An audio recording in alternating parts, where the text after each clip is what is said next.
Tak apa. Sementara tu. Baik, buku teks nampak yang saya tunjuk ni? Nampak. Okey, muka surat 54 Okey, baik. Hari ni kita akan pergi ke unit 4. Okey, unit 4 reka bentuk pembungkusan. Jadi yang sebelum tu, tajuk-tajuk yang sebelum ni iaitu projek kita buat pencil box. Pastikan siap sebab ada markah untuk ni. Ambil gambar ataupun video dan hantar ke saya punya WhatsApp untuk saya rekod. Okey. Hantar ke WhatsApp pun boleh, hantar ke Google Classroom pun boleh. Okey. Siapa nak aktifkan Google Classroom ni tu, dia hantar ke Google Classroom lah. Kalau dah WhatsApp pun hantar juga untuk saya rekod.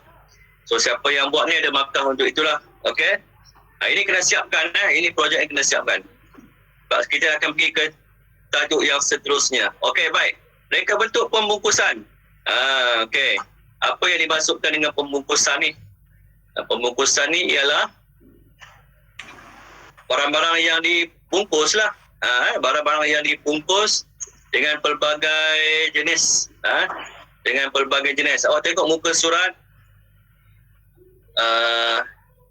56. Kenali pembungkusan. Baik. Dia ada dua bahagian, dua sektor yang pembungkusan ni ini bagikan dalam buku teks ni, iaitu satu produk makanan. Produk makanan. Yang kedua produk bukan makanan.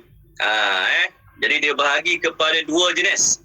Dua bahagian, iaitu satu produk makanan, yang kedua ialah produk bukan makanan. Produk makanan ni macam contoh yang dia bagi ni, nasi lemak.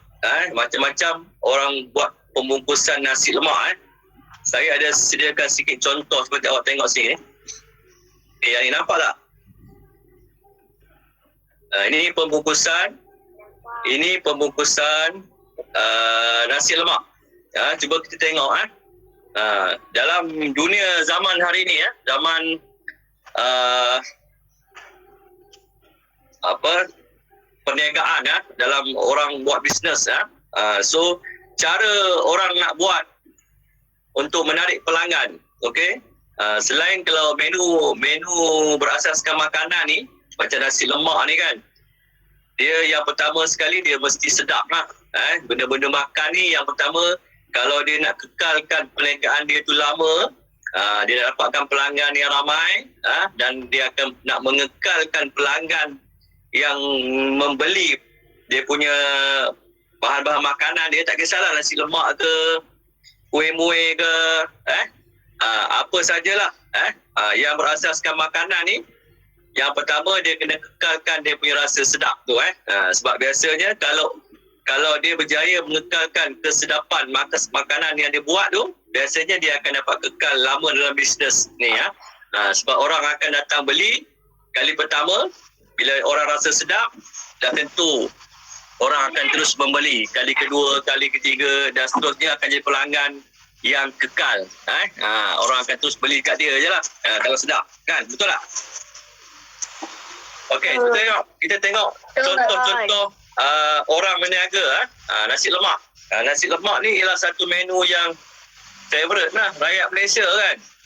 Menu utama, macam menu utama jugalah nasi lemak ni kan. Biasa kita makan pagi-pagi kan. Tapi zaman sekarang bukan pagi lagi. Pagi pun ada, petang pun ada, malam pun ada sekarang ni. Orang berniaga nasi lemak. Okey, jom kita tengok. Ini antara contoh-contoh pembungkusan yang ada. Ini semua ialah untuk kaedah yang dibuat untuk menarik pelanggan. Ini contoh dia. Ini dalam pembungkusan dalam kotak. Yang kotak ni ialah yang kita kata yang cara moden lah. Moden. Sebab nasi lemak ni sejak zaman dulu lagi dah ada. Zaman atuk nenek moyang kita dulu pun dah ada dah nasi lemak. So ini yang pembungkusan yang dibuat untuk menarik pelanggan. Ini dibungkus menggunakan kertas. Nampak kan? Yang ini dia menggunakan plastik. Yang ini plastik dengan daun pisang.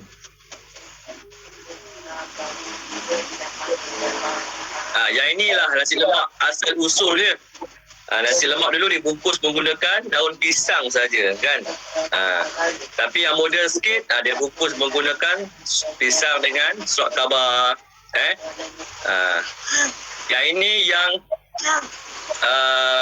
menggunakan plastik, polystyrene plastik. Okey. So itulah dia contoh-contoh. Ini tengok, colourful. Kan? Macam-macam style orang buat untuk menarik minat pelanggan. Macam ni pun ada. So itu saja contoh yang saya nak bawa tu. Nasi lemak. So nasi lemak antara menu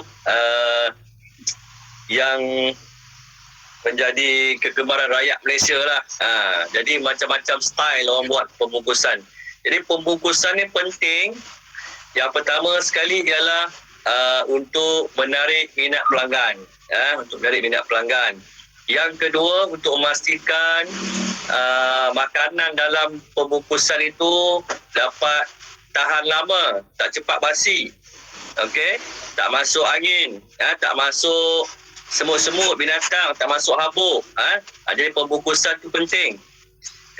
Bila pembungkusan yang baik itu dapat dibuat, jadi pelanggan bila dia, contohnya kalau dia beli dekat kedai, dia nak bawa balik, jadi makanan tu taklah berterabur, jatuh dan sebagainya. Okey, dapat tahan sampai ke rumah lah, kan? Betul tak? Lepas tu apa lagi? Bila pembungkusan tu baik, makanan dalam tu kita boleh apa? Contoh kalau dia bungkus dalam ni kan, macam bentuk ni kan. Ni plastik macam ni kan. Jadi orang boleh simpan dengan lebih selamat kan. Boleh simpan dengan lebih selamat. Okey, itu antara contoh produk makanan nasi lemak. Dan dia bukan nasi lemak saja, ada macam-macam lagi ya. Ada macam-macam lagi makanan. Apa lagi contoh dia makanan? Contoh makanan lah. Bihun ke, nasi lemak ke. Nasi lemak lagi. Apa? Kuih muih. Apa lagi? Apa contoh yang awak boleh bagi? Bagi saya contoh lain. Ada tak? Siapa boleh bagi contoh pembungkusan makanan lain? Makanan apa lagi yang dibungkus?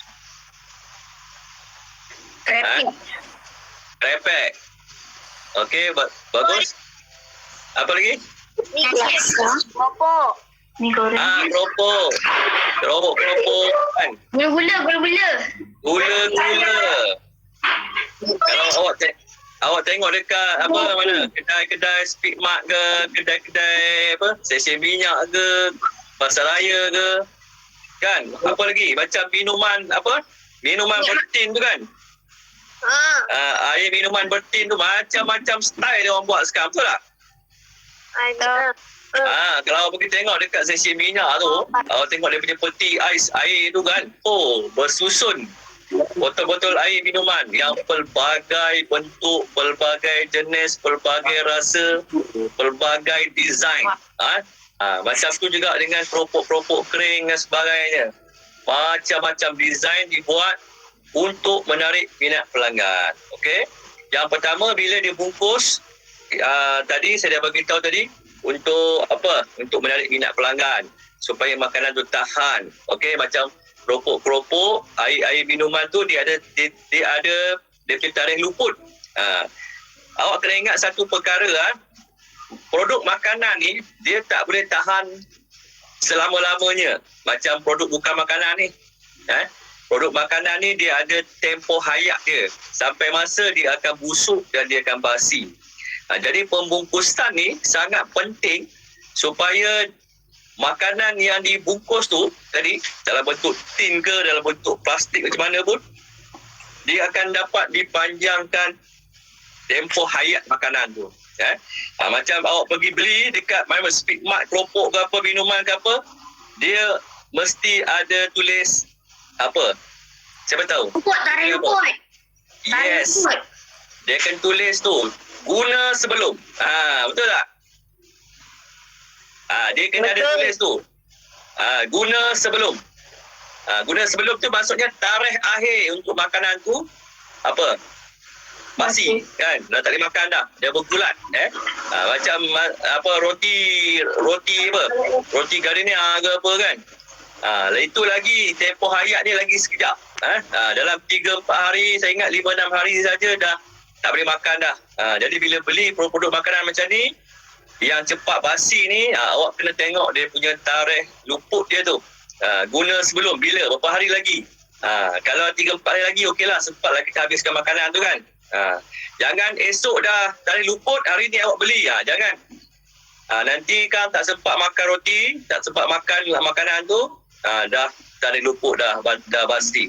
Kalau kita makan makanan yang basi, apa jadi? Sakit perut lah. Sakit perut lah. Takut penyakit lain pula jadi kan. Okey. Itu pentingnya pembungkusan, boleh faham itu untuk produk makanan. Kemudian untuk produk yang kedua iaitu produk bukan makanan. Bukan makanan lagi banyak lah. Lagi banyak. Macam dalam buku teks awak ni, dia bagi contoh pencil box. Pakai pencil box pula. Pensel warna. Pensel warna. Cuba awak tengok pensel warna tu. Ada macam-macam pensel warna kan. Ada macam-macam pensel warna. Okey. Pensel warna apa lagi? Yang bukan makanan. Macam-macam lah. Apa dia? Pensel box. Apa lagi? Kalau dekat dalam apa sekolah ni lah apa? Beg sekolah. Apa lagi? Pensel kan. Apa lagi? Yang ada bungkusan dia. Yang dibungkus. Barang tu dibungkus. Apa lagi yang awak boleh fikirkan? Sharpener. Ada bungkusan dia tak? Itu barang-barang bukan makanan. Saya nak contoh yang dibungkus. Yang dibungkus. Apa lagi? Ataupun yang barang-barang lain yang awak boleh fikir. Marker. Marker. Okey. Apa lagi? Pen. Pen. Pen. Apa? Macam mana pembungkusan dia tu? Macam mana? Cuba awak fikir. Cuba awak fikir macam ni. Cuba awak pergi pasar raya, pergi Tesco ke, cuba bayangkan awak dekat Tesco ke, dekat Ion Mall ke, awak pergi dekat bahagian-bahagian bukan makanan. Kan ada pasar raya kan, dia ada bahagian makanan, kemudian ada bahagian bukan makanan kan. Cuba bayangkan apa barang-barang yang dia bungkuskan tu yang bukan makanan. Cuba bagi contoh.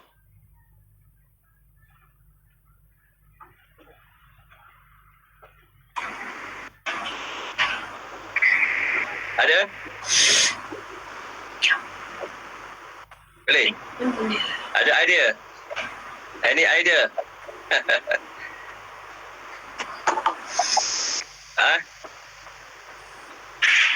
Pampers baby. Bungkus lah tu. Kan? Apa lagi? Shampoo. Betul? Sabun. Itu semua dibungkus, betul tak? Apa lagi? Cikgu mainan.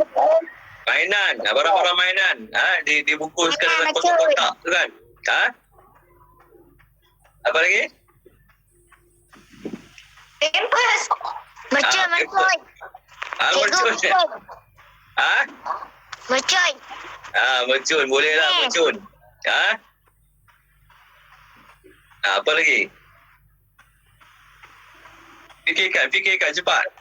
Bayangkan awak berada di Tesco sekarang ni. Apa yang barang-barang yang dibungkus dalam bentuk kotak ke, dalam bentuk plastik ke. Katakan awak pergi ke bahagian elektronik.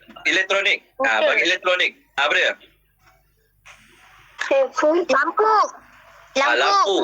Lampu. Screwdriver. Driver.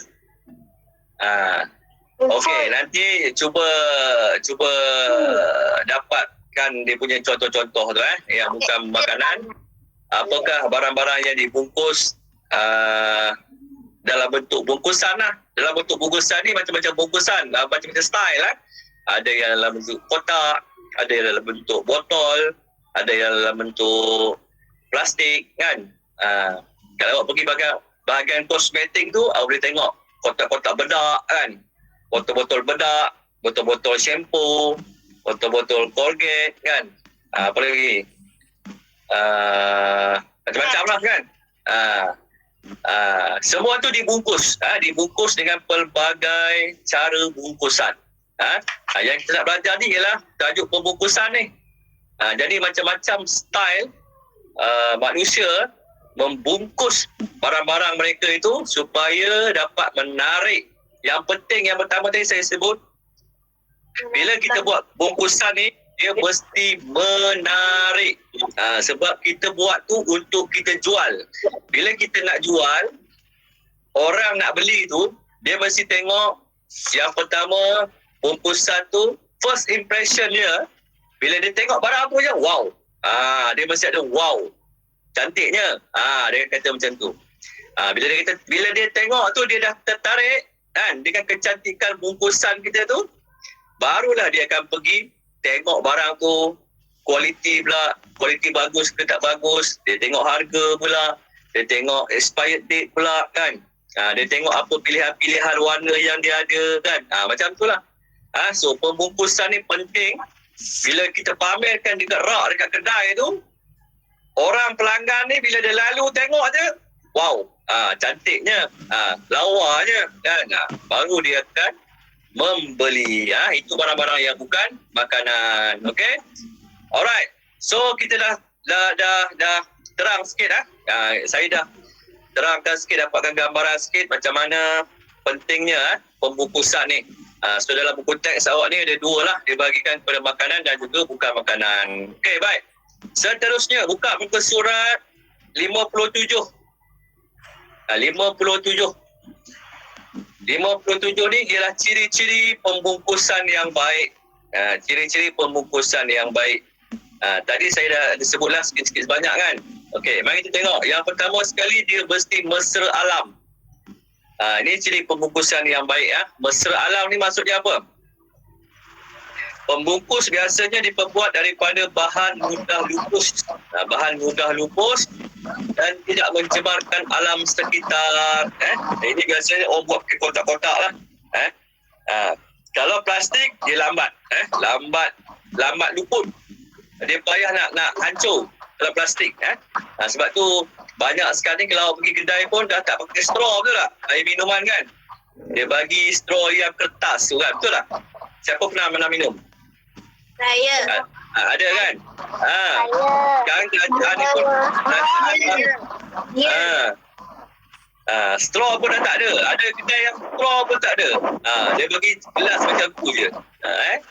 Sebab plastik ni, macam straw tu dia plastik. Plastik kalau dia letak plastik tu lagi dia susah dia nak lagi susah dia nak terurai, lagi susah dia nak lupus, lagi dan dia akan mencemarkan alam sekitar lah bila orang dia jadi sampah bila orang buang tu kan.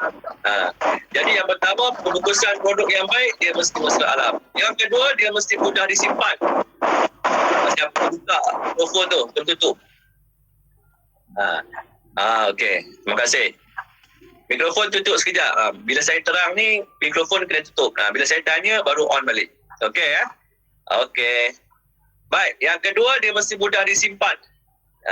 Mudah disimpan ni maksudnya, barang itu dibungkus dalam bentuk macam ni kan. Dia dalam bentuk kotak yang bersegi.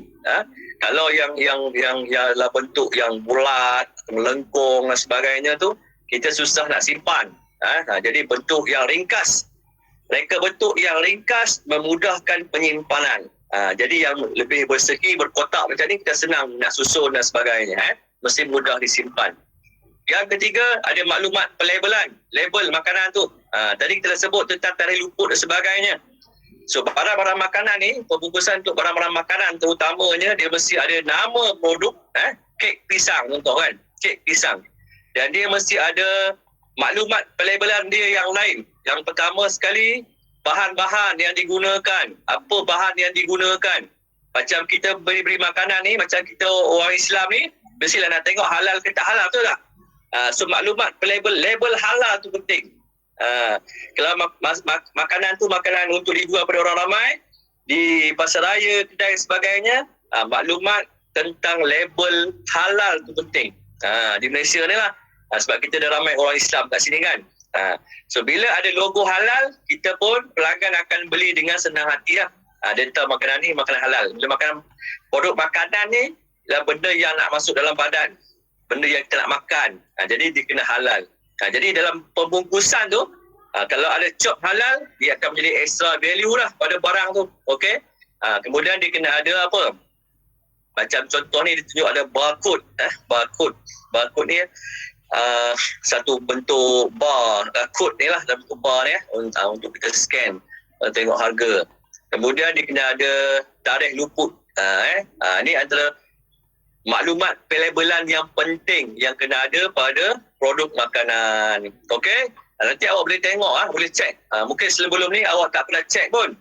Nanti lepas ni awak boleh tengok. Bila awak beli apa-apa makanan, cuba tengok apa yang ada dekat kotak pembungkusan dia tu. Dekat plastik dia, apa yang ditulis, maklumat apa. Biasanya 3 maklumat penting ni tadi lah. Nama produk, apa bahan-bahan yang digunakan, dia masuk gula ke, masuk garam ke, masuk apa bahan-bahan pengawet ke, dia akan tulis. Yang ketiga, dia mesti ada tarikh luput. Tarikh luput. Yang keempat ni, dia mungkin ada juga makanan yang ditulis energi lah, lemak berapa lah persen kan, itu pun ada juga. Okey, maklumat pelabelan penting untuk barang makanan. Kemudian yang keempat, dia mesti mesra pengguna. Mesra pengguna ni apa? Reka bentuk pembungkusan memudahkan pengguna untuk mengendalikannya. Maksudnya mudah kita nak guna barang tu lah. Kan? Barang tu mudah nak guna. Macam Pampers tadi, siapa sebut Pampers tadi kan? Pampers tu dibuat senang kita nak pakaikan dekat baby. Kan? Lagi apa lagi? Macam apa yang memudahkan pengguna untuk pen. Macam pen. Kan? Pen ada yang jenis pakai penutup, ada yang kita just tekan saja. Tekan, dia punya tu dah, kita dah boleh tulis kan. Ada yang pakai penutup dan sebagainya. Benda-benda macam ni dia akan menjadi kriteria. Bila pelanggan nak beli tu, dia akan tengok dia macam ni senang pakai, ini payah nak pakai kan. Macam kasut sekolah, ada orang suka pakai kasut sekolah ni. Ada 3-4 jenis kot. Satu yang ada tali, betul tak? Kasut sarung. Ada yang ada tali. Ada tali ni susah sikit lah. Dia tak mesra pengguna lah. Dia pasal susah sikit pasal nak kena ikat dan sebagainya. Yang mesra pengguna macam yang jenis apa? Yang jenis boleh masuk terus. Kita boleh masukkan kaki terus, ataupun dia ada yang jenis apa dia panggil tu ya.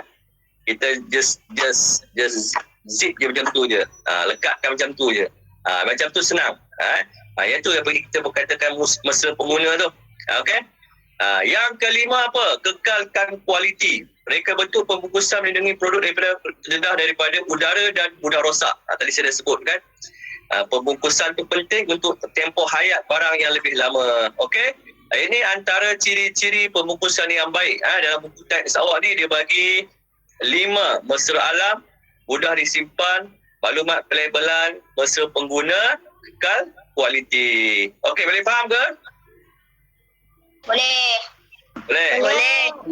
Okey.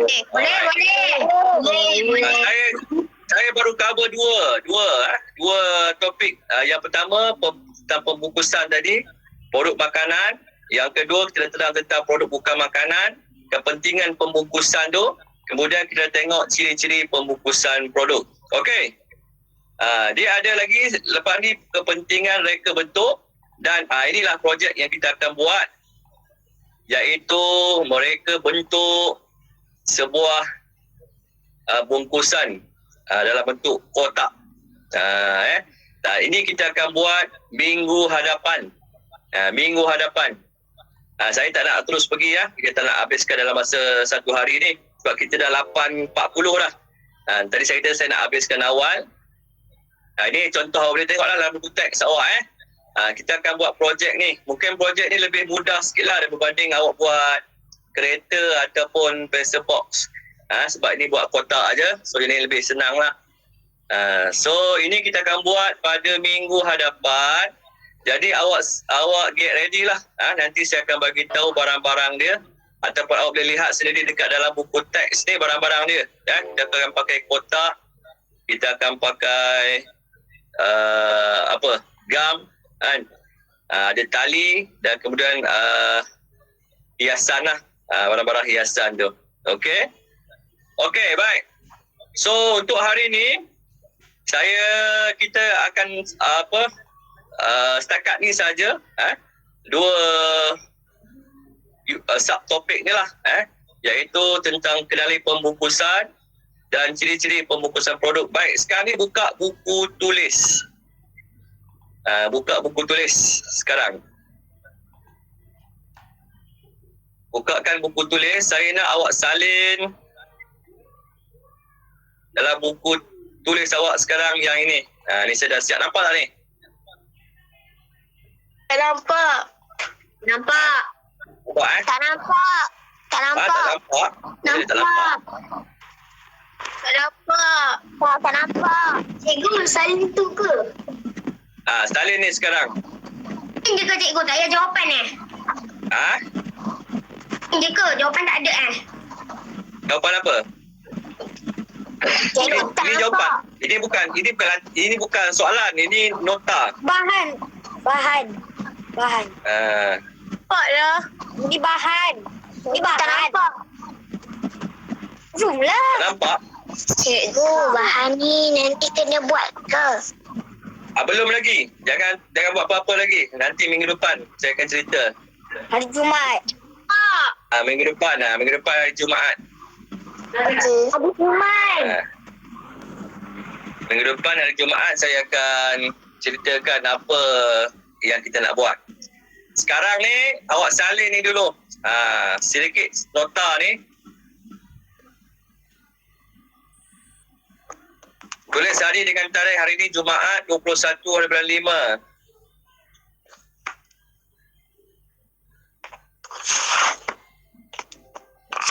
Unit 4, reka bentuk pembungkusan. Gariskan lah tajuk ni.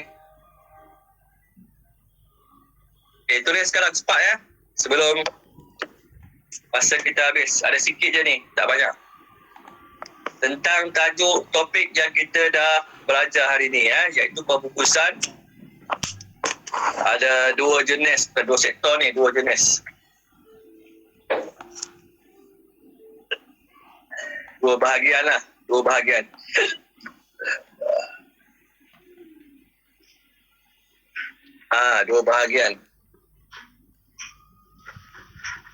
Pembungkusan ada dua bahagian. Yang pertama produk makanan, yang kedua produk bukan makanan. Kita dah terang tadi kenapa produk makanan tu penting. Yang pertama sekali mesti untuk menarik minat pelanggan. Untuk menarik minat pelanggan. Untuk mengekalkan tempoh hayat barang makanan tersebut. Dan untuk memudahkan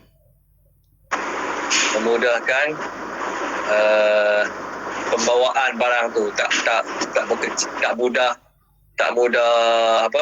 hancur, tak mudah terkeluar dan sebagainya lah.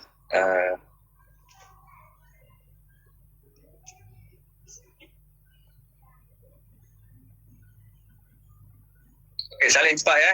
Siapa dah siap bagi tahu. Saya bagi masa 5 minit 8.50 kita nak habis ni. Ada 6 minit lagi.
Dah siap dah.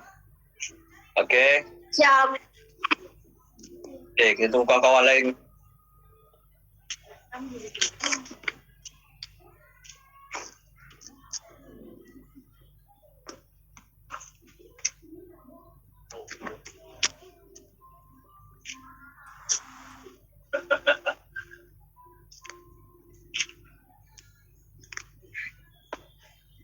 Siap.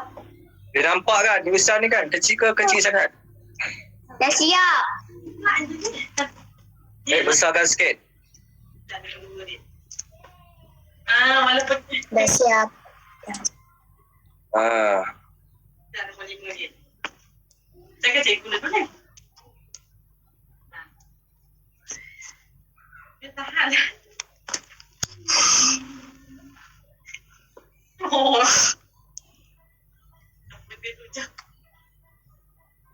Dah siap. Dah siap. Okey. Dah siap.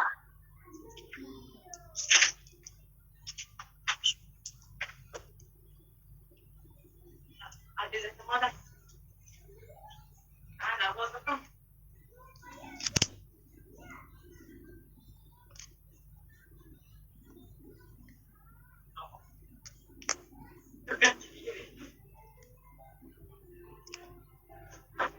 Dah siap. Okey. Dah siap. Supaya dia dah siap. Dah siap. Okey. Gua dah siap. Dah siap. Ada yang belum siap ke? Dah siap. Dah siap. Dah siap. Belum. Siap. Fairi dah siap.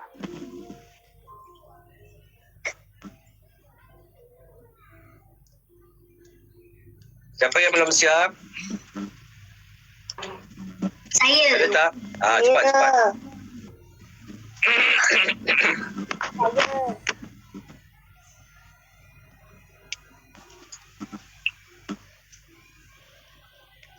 Minggu depan bersedia untuk kita mulakan projek ya. Projek membuat reka bentuk, mencipta bungkusan kotak. Buat bahan ke cikgu? Sediakan bahan-bahan dia, nanti saya beri dia punya bahan-bahan jap. Bahan-bahan dia saya rasa tak banyak Bahan-bahan dia kalau kita tengok sini, awak cuma perlukan cardboard. Cardboard ke, kotak kosong ke. Bukan kotak yang kita buat kereta tu. Itu kotak tebal. Ini kotak, ni dia. Barang-barang dia tak banyak. Tali dan kotak. Mungkin awak pakai manila card. Manila card pun boleh rasanya. Ataupun cardboard lah, tebal sikit. Manila card pun boleh, cardboard boleh, ataupun apa-apa kotak kosong yang warna putih. Itu saja. Kemudian awak sediakan pembaris, pensel, itu lah. Kemudian gam, gam, itu saja. Kemudian ni dia pakai untuk tepuk, masukkan tali tu. Untuk masukkan tali dia pakai tu yang tepuk lubang tu, penembuk lubang tu. So itu tak apa, yang tu lubang tak apa, tak ada pun tak apa. Kalau tak ada nanti kita tepuklah pakai apa-apa yang tajam kan untuk masukkan tali tu je. Okey. So minggu depan cuma perlu ada kotak lah. Okey, ni kotak. Ada tali, ada gam, ada pembaris, ada pensel. Okey? So projek kali ni tak susah sangat kot. Senang aja. Cuma cara nak buat tu nanti kita akan tunjuk minggu depan. Okey? Baik, ini dah siap belum nota ni? Dah. Dah siap kan? Belum. Ada lagi? Belum. Cepat sikit. 8.50 dah. Okey, so siapa yang dah siap tulis, Nanti sekejap lagi saya akan masukkan dalam grup kelas, WhatsApp kelas, link untuk rekod kerja untuk kehadiran hari ini. So siapa yang dah hadir untuk kelas pagi ni, kemudian dah siap nota ni awak snap gambar, awak hantar ke WhatsApp saya lah, ataupun hantar ke Google Classroom, tapi pastikan hantar ke WhatsApp jugalah. Hantar ke WhatsApp, kemudian awak boleh hantar ke Google Classroom. Okey, untuk saya rekod. Kemudian kehadiran awak ni kena isi yang link yang sudah sedia form untuk kehadiran rekod kerja murid tu. Okey, sekejap lagi saya akan post dalam awak punya grup WhatsApp. Kemudian nota ni pun saya akan bagi sekali lah, kod ada di kawan-kawan yang tak hadir hari ni, dia boleh salin lah. Okey kelas, semua dah siap kan? Okey, kalau dah siap, kita tamatkan kelas kita hari ni. Okey, kita jumpa minggu depan dengan bahan-bahan untuk kita buat projek yang ketiga. Okey? Okay. Alright, ready. Terima kasih semua. Jumpa lagi. Bye-bye. Bye. So, yang belum sarapan boleh masuk. Bye. Bye. Terima kasih. See you next week. Bye. Okay, dah boleh keluar. Terima kasih. Bye. Bye-bye. Bye. Bye-bye.